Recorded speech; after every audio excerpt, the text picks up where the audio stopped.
I'm Andy Erwin, and this is the Storytellers.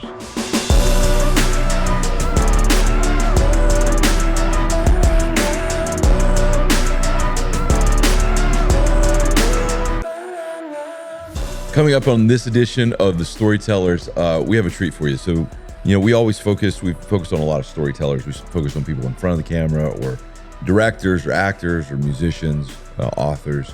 This is our first time we're going to be able to go behind the camera with the crew. And I want to start doing this more, kind of a backstage pass, if you were, of Kingdom and the kind of the products we make.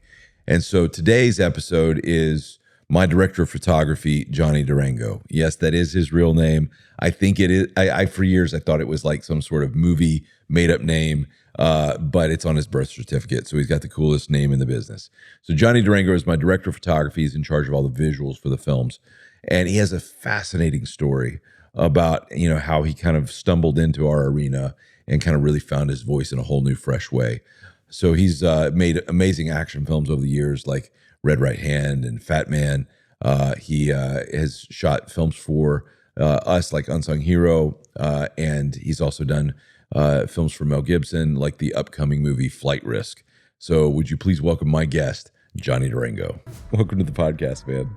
How you doing, Andy? Dude, we've just been through the ringer and trying to get this set up, because it was like we came in and you had this visual masterpiece set up where you're lighting on the wall and you got Mark Wahlberg's face over with the and then no audio. The audio doesn't work. No. I'm like it's on par for for a director. Not a sound guy over here. No sound guy. But then we got done, and then you had to go back and tweak each little light and make sure everything was perfect. So you're good. Right. You're good. It looks good. Welcome to the show. Glad to have you on, man. Thanks. Glad to be here. We you're my director of photography for like 5 minutes, and then Mel Gibson comes in and steals you from me, and so now I think you're officially Mel's guy. But I'll play second fiddle to him any day. But we've had a cool history, and I want to talk a little bit about your story. But I was digging into your background, and like you wanted to be in law enforcement first. Like you want to be a cop, or what do you want to do? I did, and I think that came from a childhood of like movies were my escape. So I watched a ton of movies and a ton of TV shows. I was the kid who would go to the video store and just sort of dig through the aisles and see, find obscure movies. But I really had a soft spot for action movies. Die Hard and Speed and those kind of things were my movies. So growing up in a small town, I didn't think of filmmaking as a real profession, is something that I could do. Yeah. So I loved, I loved homicide life on the streets, and I liked U.S. Marshals and things like that. So I was like, okay, I want to go to law enforcement. And I think that I inadvertently really made a good decision in telling my parents that was my plan, because they were like, isn't there something, safer that you might want to do with your life? Yeah.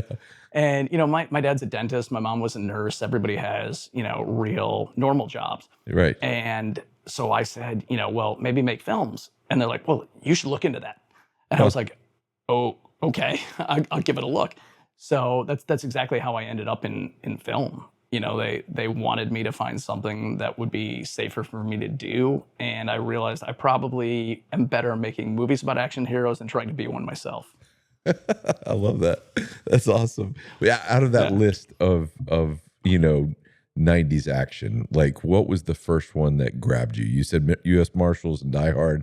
Like out of that list, like what was the first one? Yeah, I mean, without question, Die Hard. Die Hard was the movie that made me an action movie fan. It was super formative. I mean, it was just this movie on a scale that I had never seen before. Flares used in a way when I didn't even know what a flare was. I just knew that I viscerally reacted to it.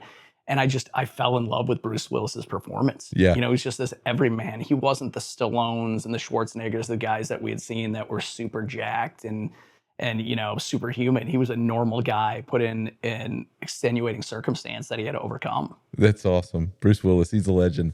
Like in the debate, is Die Hard a Christmas movie or not? Oh, I mean, I think absolutely. Yeah. It takes place on Christmas. And every time when that Let It Snow kicks in at the end, it's just like, how can you not feel the holiday spirit? I love it. That's awesome. So you're at first of all, for like the audience that doesn't know, like this is the first time that we focused on some of the behind the scenes people making movies. And and it's something I want to start doing, is bringing people into the people that help tell the story. And so it's kind of a look behind the scenes of how the movies are made. So for people that aren't as familiar, like, what does a director of photography do? Like, what is a DP? So honestly, from an outside perspective, it probably just sounds like you're the guy who stands there and holds the camera, which in all honesty is not even close to correct. As a director of photography, you're first and foremost a manager. You're in charge of 3 different departments. I run the camera department, the grip department, and the electric department. So it's hugely managerial. Then you work along with the producers and the director to facilitate, the director's vision. And you have to, play that middleman role between the crew and the director and the producers. So it's very much a political role. And then I like to think 30% of the time I get to be creative. And on the creative side, I'm in charge of all the lighting. I'm in charge of all the camera team. So things as little as choosing what cameras we're going to shoot on, what lenses we're going to shoot, how the camera largely moves, the flow of things, equipment wise, like steady cams or gimbals or things that move the camera around. All those things are things that I bring to the director, and the director says yay or nay. And hopefully it's a very collaborative process and you guys come up with something really interesting together. I love that. It's just like, for a director, part of your job, I mean, you're stewarding the overall vision of a project, but then really where the film comes to life is, number one, how you cast the film and, what actors you get. But then you have your go-to people that are your department heads, and you have different departments. Like you have, you have sound, you have costumes, you have production design of how like all the sets and all the world is kind of created. You have your director of photography that brings the visuals to life. You have your sound team. You have all these different departments, and the department heads is really where you infuse your vision to the audience and be like, this is the movie I want to make, and these are the people I want to collaborate with because I like their style. And then there's this beautiful dialogue that happens between the department heads directing what they do and the director of the film, where you bring really great options and be like, maybe we could do this, or I could do this, and then it just allows the director to be like, I think that's in the realm. Maybe we could kind of make it a little bit more like this, and then you find this beautiful, feel of the film, and then all of a sudden it comes to life, and so that's where I've been excited. So for me, my brother and I co-directed for a long time, and we did movies for years as a duo. And John gravitated more towards the visuals, and we were both cameramen when we started, but we had to kind of divide and conquer. So I let him have that as his turf. And so as John and I started doing things separately, I was looking for I need to find my own director of photography. And up to that point, Chris Kimlin was our guy, and he went off to do stuff with my brother. But I really wanted to find my style, and so I was actively looking and interviewing DPs. Lo and behold, you had started kind of stumbling onto our stuff. So tell me a little bit from your perspective, what brought you into our sphere to be interested in what we were doing, and then like what steps did you take to try to connect? Yeah, so for me, I had just finished a film, and that film was a really, really trying time for me. It was one of these things where, to nobody's fault. If it could go wrong, it went wrong. We had weather issues, we had COVID issues, anything that could really set you back did.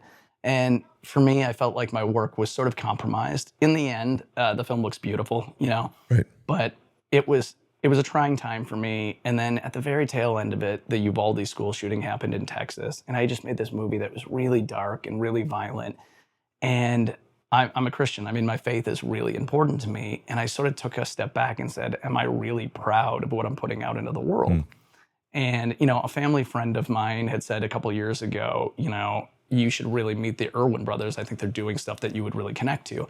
So I had checked out some of your and your brother's work, and I was blown away. I think the very first movie I saw was I Can Only Imagine. And I was like, okay, this is at a high level. And then I watched Woodlawn, and I was blown away by that film. And I was like, okay, these guys know what they're doing. And I knew that Lionsgate was gearing up to do a Kurt Warner movie. And I saw you guys were doing it. I was like, oh man, that's my dream project. But I had no connection at the time, so I was like, okay, maybe another time down the line we'll connect. And so back to finishing up that other film and really sort of reevaluating the kind of content that I was creating, I I honestly, there's moments in life, and sometimes people have them, and maybe other people don't ever have them. But I really felt like God speaking to me and on my heart, saying, just try and reach out to these guys. They're making the kind of content you want to make, Yeah. and I knew somebody over at Lionsgate, and I knew you guys were making more and more content. So I said, you know what, they got a DP, it's fine, but they're a company that I think that I'd want to work with. Sure. So I blindly reached out to Andy on Instagram, and sure enough, within 24 hours, I heard back from you. And a couple of failed meetings later, we connected, and we really hit it off. And I knew that there could be something special there. Yeah. And then lo and behold, I got a call back from you 24 hours later after you said, hey, we'll keep you in mind for stuff in the future, about a film project, which ultimately ended up being Unsung Hero.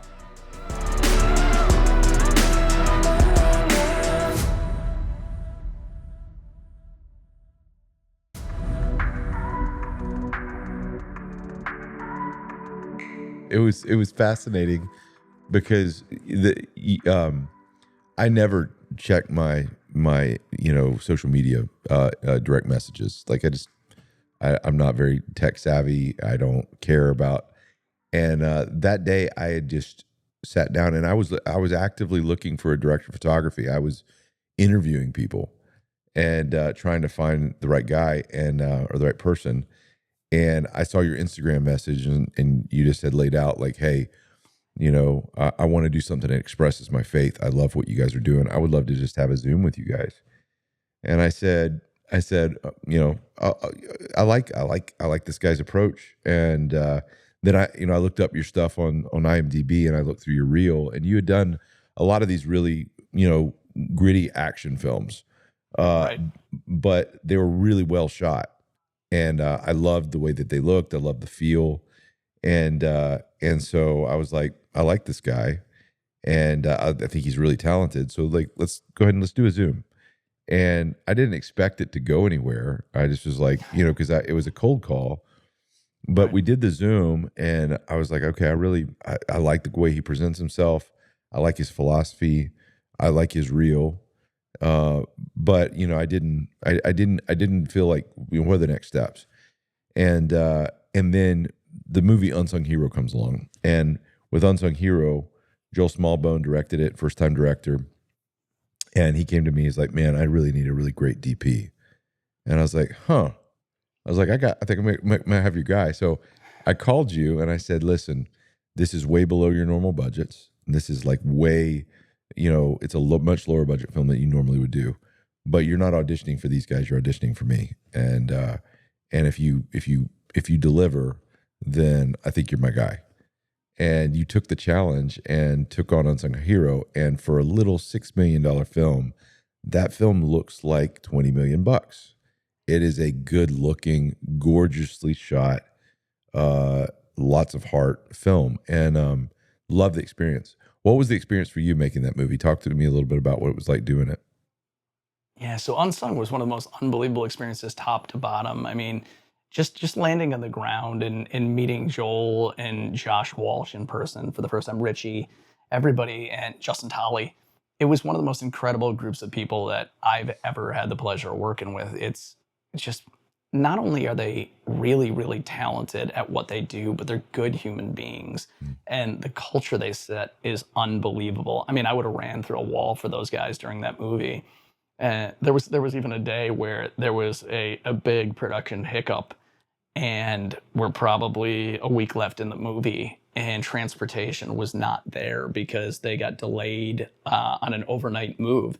And so crew was arriving, and they were in a parking lot, and I was like, how can I help? And so I jumped in my car, and I literally started shuttling people up and down to set, because I was that invested. I cared that much because of the tone they set. You can look at all the incredible work we did, and we did some really, really special work on that movie. Like you said, I think it feels far bigger than a $6 million movie. Really proud of the movement we created, the lighting we did. The performances are unbelievable. But it's like one of those things where I needed something for myself to sort of reset my career, for my heart, just to share my faith. And in the process, I think I made one of the best films I've ever made. Wow. I think that it was pretty cool to see it breathe life back into you creatively.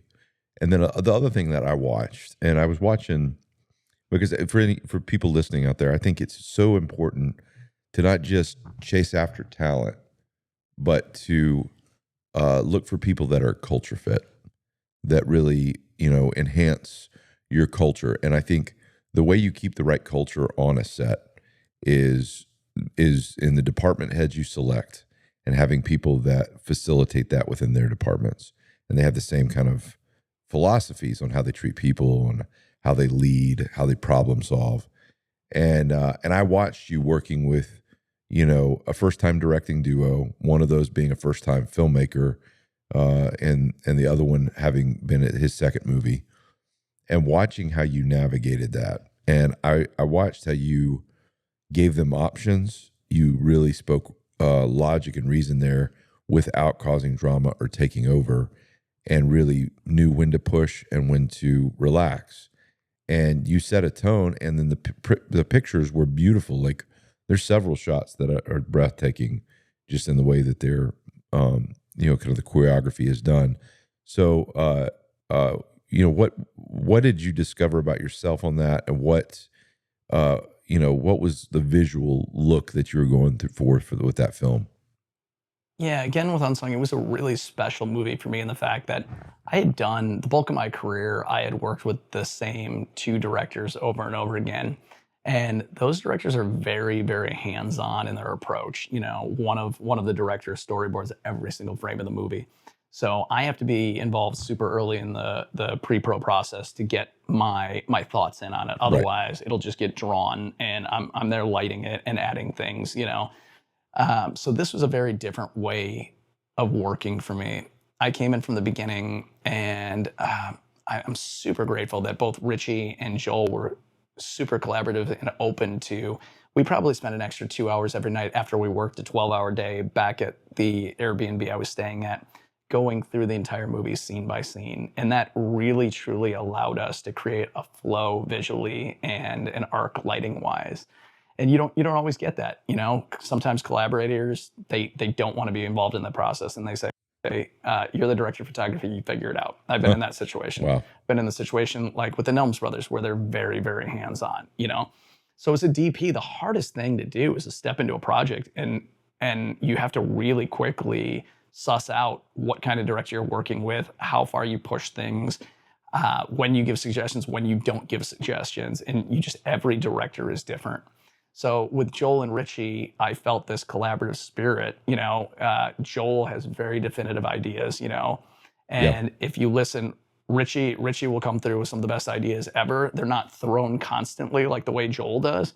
So even in that situation, I had two directors that I sort of had to balance out personalities. Yeah. And that, not knowing them before the movie, I had to really walk this tightrope act and not offend one director when I was listening to the other, and vice versa, because you never want it to feel like you're taking more of one person's ideas and ignoring the other person, Right.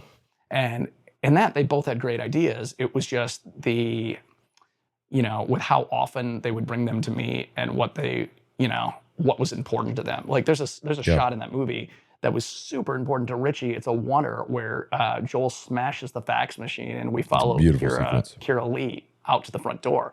And that was something that Richie really pushed for, And for those that don't know what a oneer is where, it's a dance with the camera where it's one shot, and you do it in one take, one shot. And the shot you're talking about is when Joel's character David has the breakdown, smashes the phone, kind of melts down on the floor, and Kira Lee, that plays Rebecca, steps up, is kind of stunned by what she's seen, and she kind of walks to the closet, gets her jacket, walks out, and then it comes back around to David on the floor, and it's a beautiful, elegant sequence that was done with so many moving parts too. I mean, in that, after Joel smashes the fax machine and he and Daisy slide down the cabinet, we followed Kira Lee, so we're now lighting 3 separate rooms.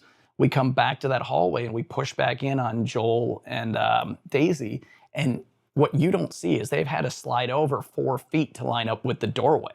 So Wow. it's pretty amazing in putting these things together to execute them seamlessly, so they feel, they feel real and they have the intention that we have behind them. That's awesome. That's a beautiful sequence. With the one of the things that you said that I like is, and I think for a crew, they're always looking for what kind of leader they have in their director. And you talk about, like, with each film, you have a moment where a first time working with the director where they really solidify your trust in them, that they know what they want. And you talked about the moment that happened with Joel in the plane fuselage on Unsung. For sure. Like, tell me a little bit about what that means to you, and then, like, what that moment was where you saw Joel become that director for you. Yeah, absolutely. So again, when you're sort of like trying to figure out who these directors are and who they are as people, there's always a little bit of me that's jaded when it's an actor or it's a musician who is now directing. Like, I had the same thing when I worked with Stephen Coletti. I have a TV series that I executive produce called Everyone Is Doing Great. Yep. And I did an episode with Stephen, and I was like, this is a kid from Laguna Beach. Yeah. He's on the TV show. He's a reality star. He's going to be a pain. And I couldn't have been more off. Like, I stayed open to what it was. I've never seen anybody work as hard and care as much as he did. So I had that experience. And coming into this, I was like, okay, Joel's a big musician. He plays in front of thousands and thousands of people. I don't know who he is going to be on the personal side.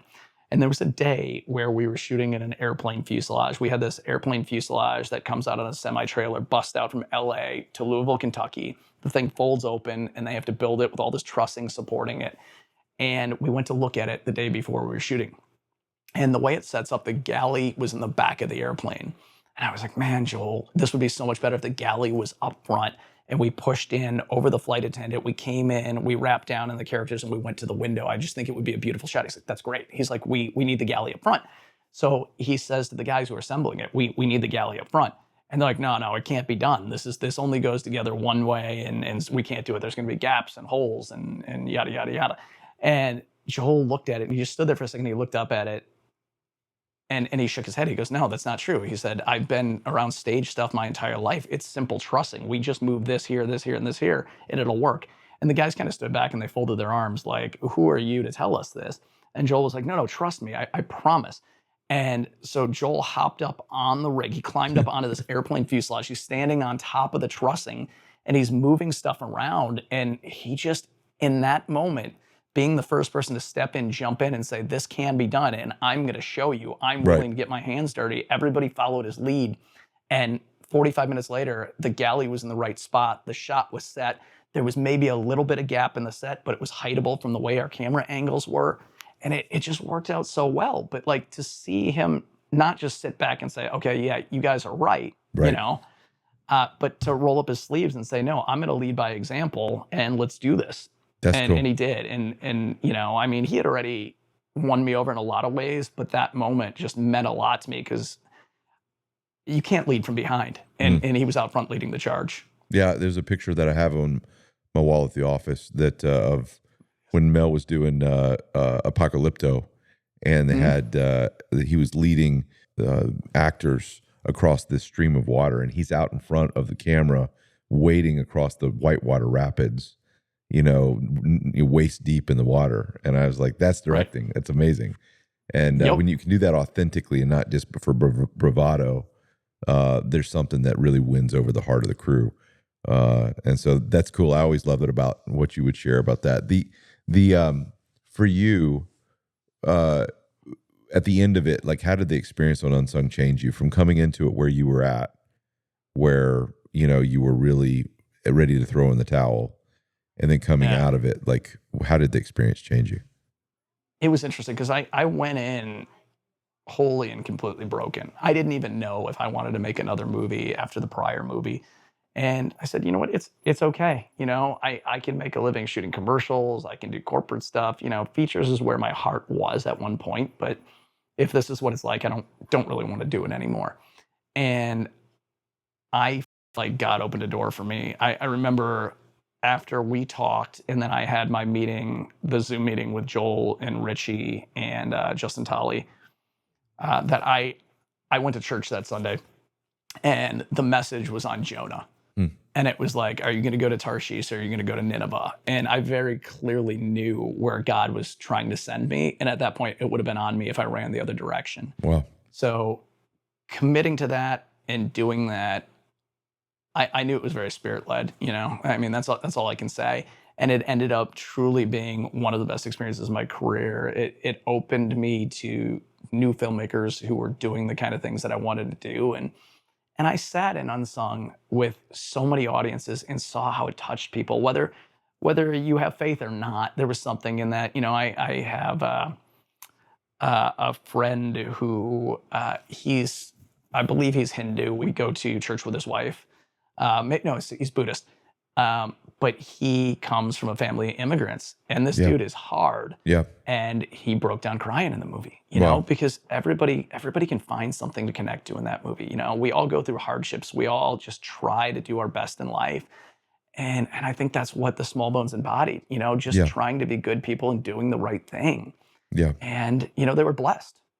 That's cool. And I feel like their story there is my story with Unsung Hero. That's awesome. I love that. You know, I think that, and I love the kind of the dark night of the soul kind of thing, and your hero's journey is, you know, that you thought that you were ready to quit and that there was no options, and then as you emerged from this, all of a sudden you're filled with options. So there was two things that happened the final day of filming that I loved. You know, for me being an executive producer on that project, I loved being able to pull Joel Smallbone to the side and say, you know, you're no longer a musician that dreams of one day being a filmmaker. You're one of us now. And I was like, welcome to the club. And I remember that the sun was setting, and it was a beautiful, we shot every last bit of light in that day. The sun's almost down, and I got to say that to Joel, and that was a cool moment. And then the next moment I got to turn to you, and I was like, you're my guy. So you're my, you're my DP. And that lasted for 5 fresh minutes, and then you get a call from Mel Gibson, Right? Which was awesome. And now all of a sudden you're full of options. So tell me a little bit about the Mel Gibson relationship kind of came out of that prior filmmaking relationship that you still are very loyal to, is the Nelms brothers, who the Nelms are incredibly talented filmmakers.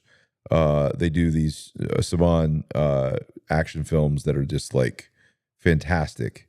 In fact, I think you were telling me their last film that you did with them, Red Right Hand, turned Ridley Scott's head, which was incredible. That it did. Yeah. So with the Nelms, you had done a movie called Fatman, where Mel Gibson plays like Santa Claus on a rampage, which was a great, fun, just fun popcorn action flick. Tell me a little bit about like your first interaction with Mel, how that relationship came about, and what making Fatman was like with him.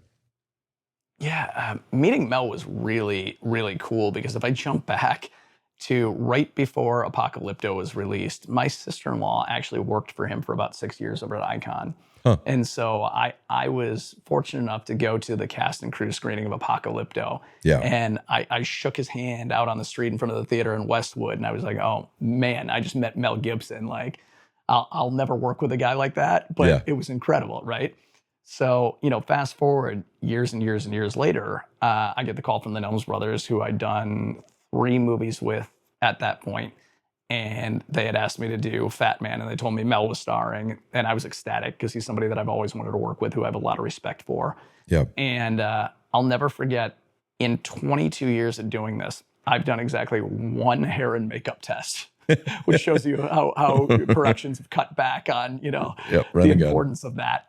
But it happened to be with Mel Gibson. And that was sort of a terrifying moment too. Like, I had like 7 different looks set up, and I had the gaffer and the key grip ready, like to swing out backgrounds and lights and changing. So one light was supposed to represent like an overcast, and one was supposed to be like the hard spotlights of the factory, the workshop of the elves and that.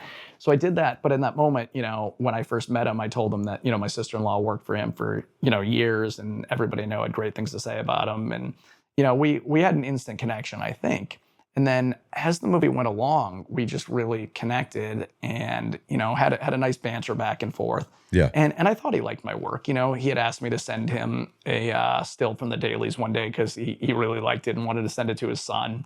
And so I shared that with him. And, the last day of filming is one of those where, not last day of filming in general, but last day of filming for an actor is always an odd one because a lot of times, they'll wrap at lunch and then you never see him again. Right. And I didn't really feel like I got to say a real goodbye to Mel, who, it was probably the pinnacle of my career at that time, having worked with him as an actor. So I just want to tell him thank you and that I enjoyed working with him and I'd love to do it again sometime. And so I just sent him a text because he had given me his number when he asked for the behind the scenes still, the daily still. And so that night I just sent him a message and I was like, okay, either he's going to say, lose my number, kid, which is kind of funny, or he's going to write back and be nice. And, he sent me back a nice little response. And I was like, okay, that's really cool. And so the brothers went into post-production on Fatman, and Mel, being the consummate professional he is, he offered to come sit down with them and go through the movie. Wow. And I believe he spent like 7 hours one day going through the movie frame by frame with them. Wow. And just What gave them notes. But yeah, I mean, and the incredible thing about Mel is I would have been terrified if I were the Nelms brothers. They're directing arguably one of the best directors on the planet, you know? And he never, what I would consider, overstepped. He was always gracious. He would give his thoughts. And it never went beyond that. He trusted them implicitly. And even down to the edit, where I believe he said when he saw the first cut of the movie, listen, if you guys didn't change a frame, I'd be happy with it. I think it's great.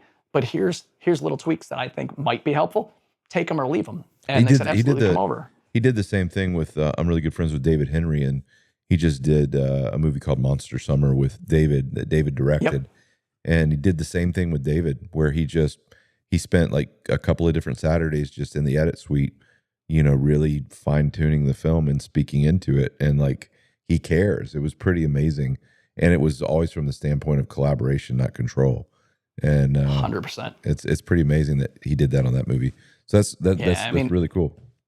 Yeah, if anybody has the right to come in and try to control or push around a director, it's him. Yeah, exactly. Exactly. But he comes in his blue makeup and it's like, okay, move over, kid. And, it's like, okay, yeah, good. Yep.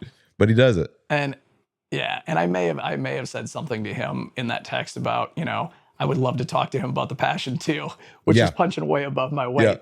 But I got a text from Ashram Nelms one night after he had sat down and they had worked with Mel, and he's like, hey, you might have a shot at that after all. I'm like, what are you talking about? He's like, well, Mel's really positive on your work. He really likes what you did on this movie. Yeah. I was like, oh man, that's amazing. And you took some risks. You took some risks on that movie because on the budget and trying to figure out how to creatively do it.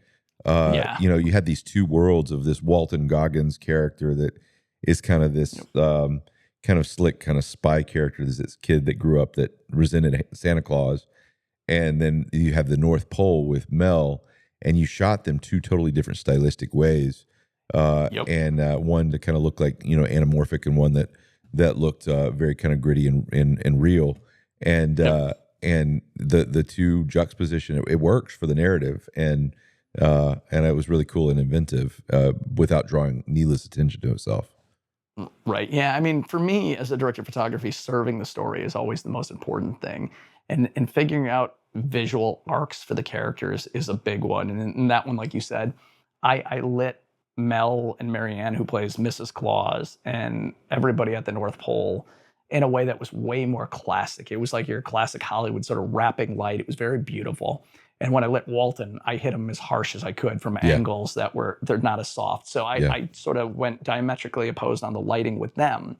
But I wanted to show how they both had, and when I lensed them different. When I lensed Mel in the North Pole, I put the cameras closer to the people, so you physically felt more connected with them. Right. When I lensed Walton, I put the camera back as far as I could and used longer lenses to make it feel like there was more space between us. Right. Psychologically, I think it does something, but the normal viewer is not going to notice it. And then I wanted to tie the little boy who, in my mind, when he grows up, he can either become Santa Claus or he can become the hitman. It's just who's going to have the pull on him and where is he going to ultimately end up. So I lit him the same way I lit Mel and Marianne.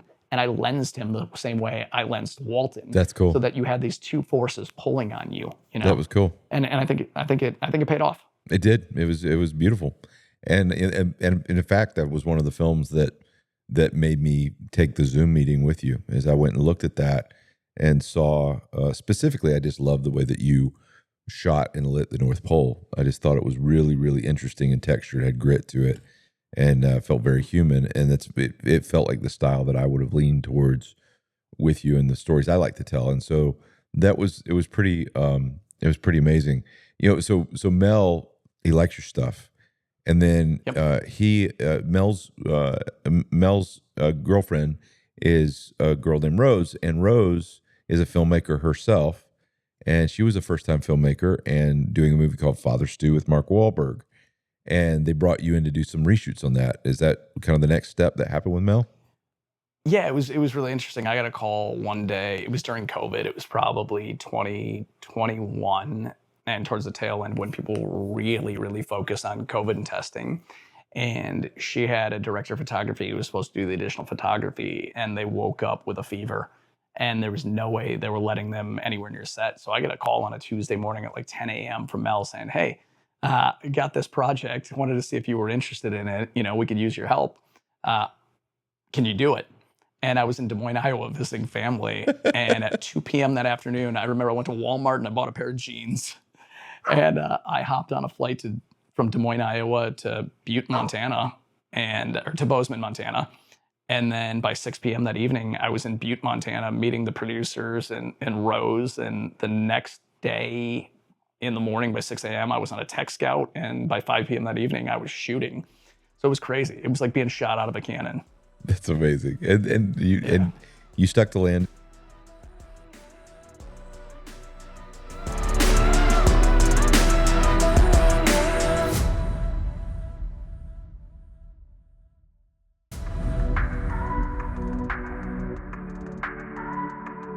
Coming out of Unsung, you've been dancing around the edges with Mel on projects, and then up comes the movie that's right over your shoulder right now, Flight Risk. And you get the call from Mel that he wants you to be his guy. What was that moment like? And then what made you say yes to that project, other than the fact that obviously it's Mel Gibson?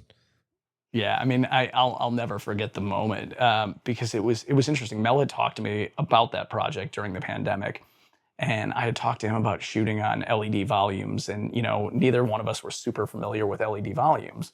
And so I had done a ton of research. I put together spreadsheets. I went on tours. And there was one day, I'll never forget this. I said to Mel, yeah, I was checking out the LED volume. And he's like, I want to see it. And I'm like, okay, can I tell him you're coming? He said, absolutely, name drop, just get us in there. So we went and we checked out this LED volume, and it was crazy because I had gone 2 weeks earlier, and they were like, okay, kid, yeah, here's the LED volume, this.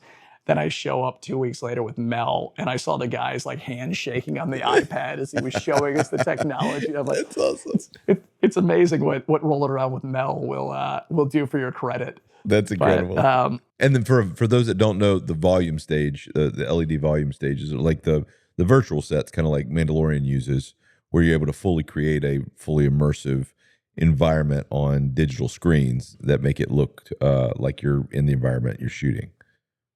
Would that be a good explanation? Yeah, it's great. It's LED walls that you either create content in Unreal Engine, so it's an entire virtual world, or you shoot plates like we ultimately did on Flight Risk. That's cool. And so you showing them around there, and then what happened? So we checked it out, and then the project went quiet. And I just assumed it wasn't going to happen. And I was like, you know what? I got this great story where Mel Gibson asked me to shoot a movie. I can go the rest of my career and I can tell everybody Mel Gibson asked me to shoot a movie. Right. Didn't happen, but great. And then a year and a half later, out of the blue, I get a call from a line producer, and she says, hey, Mel's making this movie. He wants you to be his DP. Are you available? Huh. And like, absolutely. Like there's no other answer at that moment. It was absolutely. And that's a big moment in, I think, anyone's career, to get somebody that you grew up and you respect and you watched all their movies and you think that they're one of the best living directors saying, hey, I believe in you. I want you to be my guy. Right. Yeah. So it was an instant yes. Yep. And then I had to figure out the rest from there. When you have an opportunity like that, you say yes, and then you have a panic attack, and then you feel like, okay, how do we do this? But Right. you definitely lean into it. Like, of course I can. The movie, which I've seen, it comes out January 24th, is with Lionsgate, the company that we do all of our work with, and so I got a chance to see an early cut, and you were there with me. We watched it together, and it is a fun 85-minute ride. Like it is nonstop, and some of the challenges of the film that it presented was the fact that you shot it all on virtual, or the majority of it on virtual stage. And so it's like on a gimbal, machine that can move the plane, and then you've got to do all the plates on that have all the footage around it to make it look like you're in an immersive environment.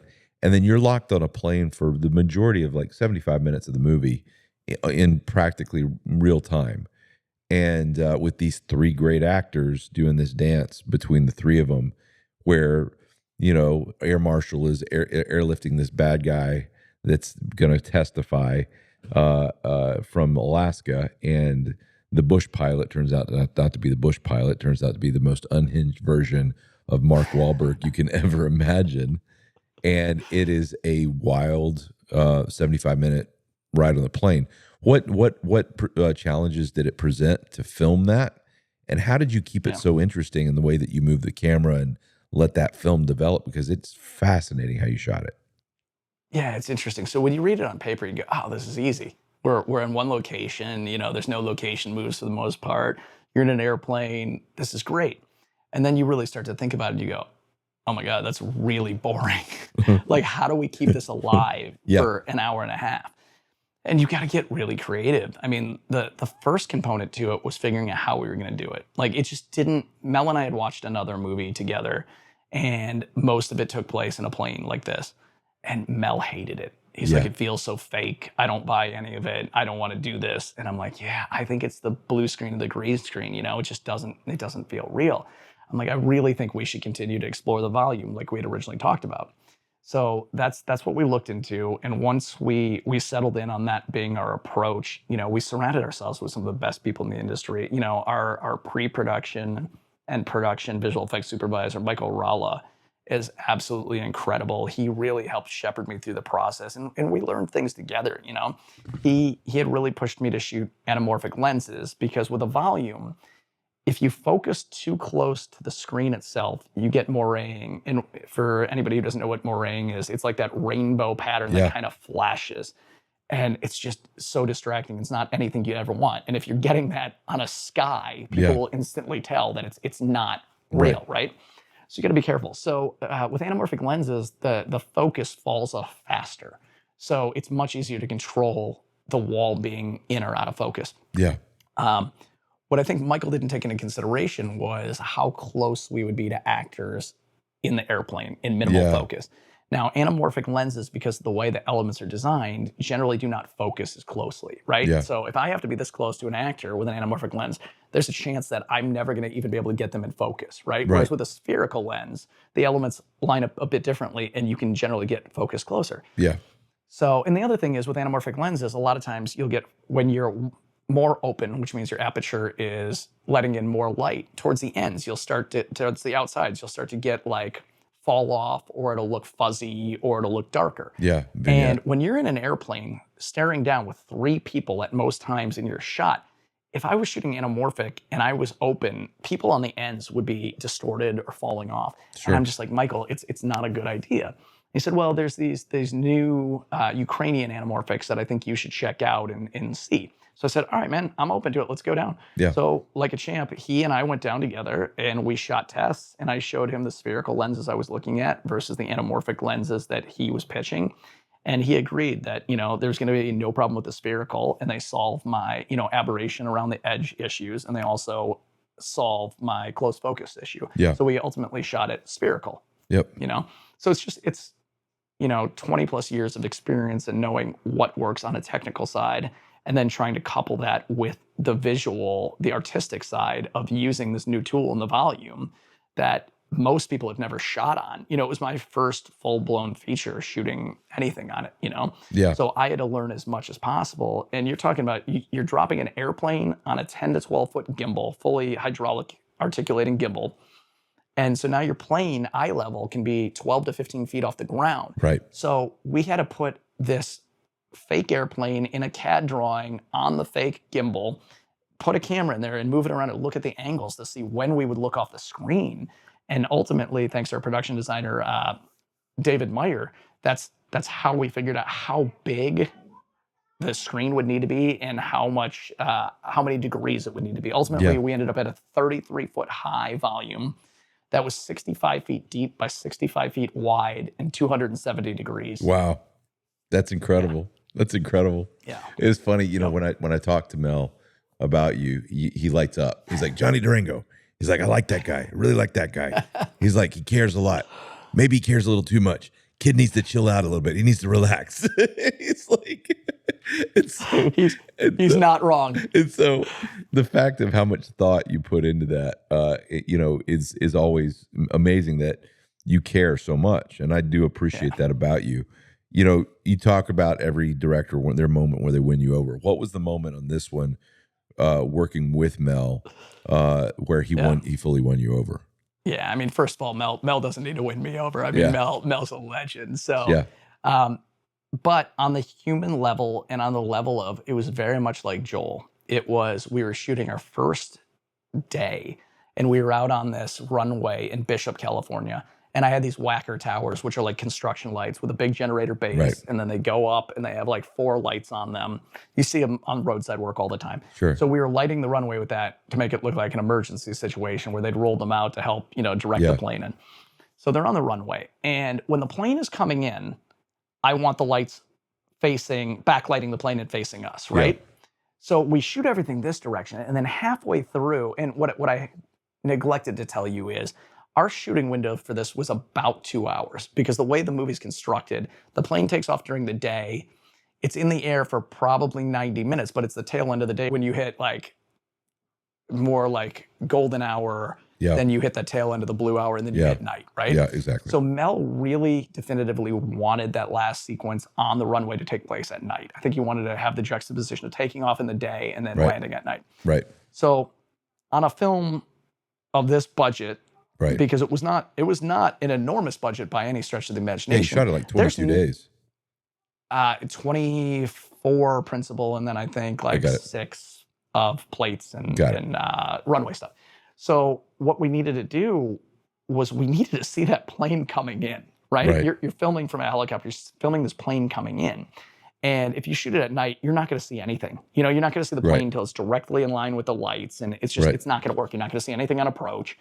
It doesn't make any sense. So I needed, DP's worst nightmare, I needed to time this out so that the plane was landing in that blue hour. So by the time it comes to a stop on the runway, it's dark. Right. So we shot these sequences over 2-hour windows over 2 nights. Wow. And like I said, I wanted the lights always backlighting, which meant in our 2-hour window, we had to flip I think 14 whacker towers to face the opposite direction while we were shooting. And so I talked to the producer, I talked to Mel, I talked to everybody, and they're like, okay, we're just gonna go all hands on deck. Everybody's just gonna do it.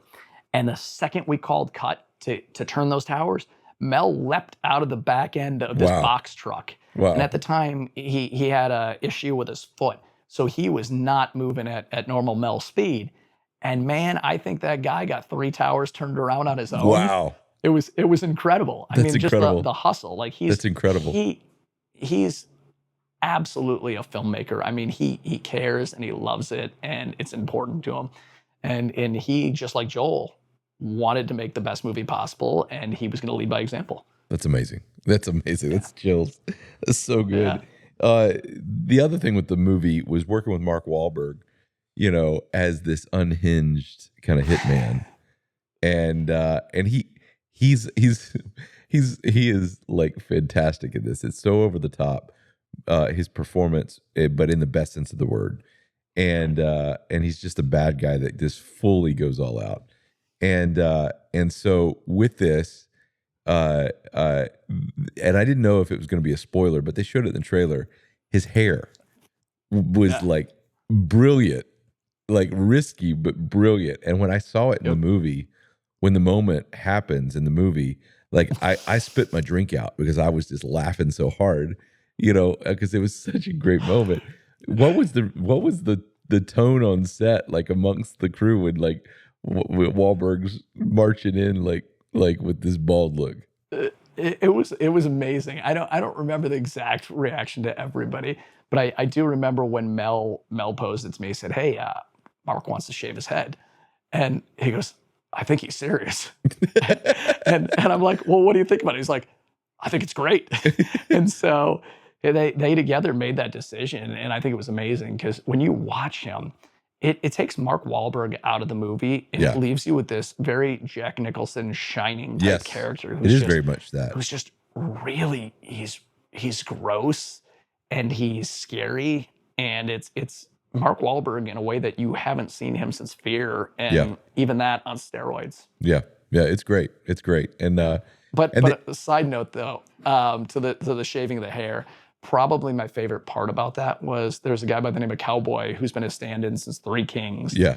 And our stunt guy Rex, they both doubled him in the movie, so Yeah. they both had to shave their heads they the had to fully exact same commit. pattern. They fully no. committed to it, and to look at them. There's a picture of him. It's like the Three Stooges. It's amazing. That's If you can get so that good. photo, you should get it. It's That's so so good. good. That's awesome. I would not be a happy camper that day if I was the stand-in. I'd be like, dang It was Mark. amazing. That's great.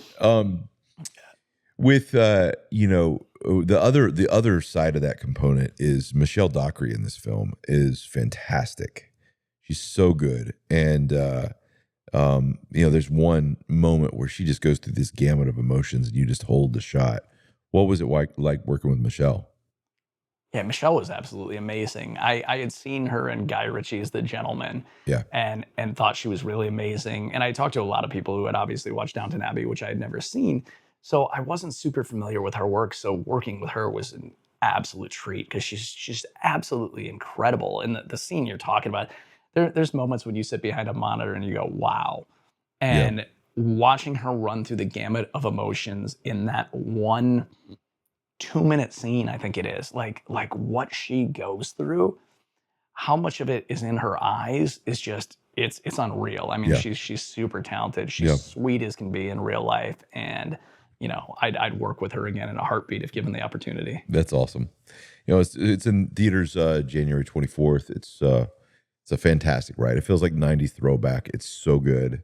It feels like Speed meets Lethal Weapon and just has a great feel to it. We've got future projects coming up, me and you. So we're about to go in production on a film in March that we'll be filming, and I'm excited about. So we're going back to kind of making movies together, and that's gonna be the sequel to I Can Only Imagine, which I'm stoked about to have you on. And then we've got Fearless has been the big one that we're kind of building towards, of the Navy SEAL movie, and we've already been collaborating about ideas with that. So I'm excited about the future with you, and it's just been the thing for me that I'm excited about is watching you reclaim your kind of your voice, that it's like, that was almost snuffed out, and then all of a sudden you gave that over to God, and all of a sudden God's given you all these outlets of defined filmmakers to to be able to be a part of their projects, and you've become a very hot commodity, and you're doing things that I think are bringing you meaning now. And so I've been excited to see God breathe life back into that dream for you. So proud of you, man. Thank you, Andy. The just as we wrap up, uh, uh, for you, like, who are the director of photographies? Like, if you were to have like one or two that you're like, these are the ones that I follow, I aspire to, that they inspire me. Who are your kind of go-tos that and why? Yeah, man. I've always been a huge fan of Rodrigo Prieto. I think his work is incredible, and what I love about him is he runs the gamut. It's sort of like what I'm sculpting my career to be, where he's never been pigeonholed in one genre. I mean, there was a year where he did Frida Mm-hmm. for I can't remember the director. He did Frida. He did 25th Hour for Spike Lee, Mm-hmm. and he did 8 Mile. Wow. And those all came out in the same year. Wow. And he's been prolific. I mean, he works with Scorsese now. He started on Wolf of Wall Street, and he's done everything, since. He was nominated for Brokeback Mountain, and he did Barbie. It's like there's no real place where you can pigeonhole him, and I really admire that. I think he is a very nice human being, and I think his work is incredible. And then the other guy I would say is I love Larry Fong. Larry Fong is just sort of a hero and borderline mentor of mine. He's been very open with me and just a really good guy. He did all of Zack Snyder's early movies. He did his first studio movie was 300, followed by The Watchmen. It's crazy. And then he did the pilot of Lost, and he did Super 8 for J.J. Abrams. Wow. So it's another very versatile guy. Yeah. Super 8's on my perfect films list. I love the look. Nice. I love the feel. I love the heart and the emotion. And JJ, what they did, that's amazing. So that's fantastic. Well, you've got multiple people at the dance now. You've got the Nelms brothers, you've got Rose, you've got Mel, you've got Joel Smallbone, you've got me. I'm not going to put you on the spot and pick your favorite, but we'll just go with that's a pretty amazing list right there. Well, good stuff, man. Well, I'm proud of you, dude. I'm proud of your voice. I'm excited to create. We're going to have a lot of fun making movies over the next several years. And thanks for being a storyteller and being on the podcast, man. You got it, man. Thanks for having me, Andy. Appreciate you, buddy.